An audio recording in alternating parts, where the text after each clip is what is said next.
Hello everyone, friends. This is Waller. Today I'll show what to do if there is no sound on your TV or screen from a Windows computer. First, check your sound settings. Here, make sure to select your device. I have my MSI monitor here. Select it to have sound play through it.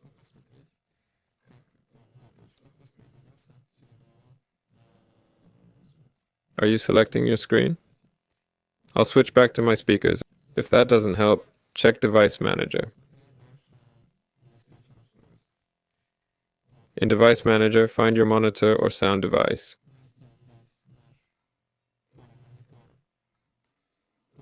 Here's sound and here's my monitor or TV. Right-click it, select Update Drivers, find Drivers on Computer, select from List, and click Next. Then install the sound drivers. If that doesn't work, check your cables and test if the speakers function properly. If they're physically broken, no software fix will help since that's likely not the issue. This was Waller. Goodbye, everyone.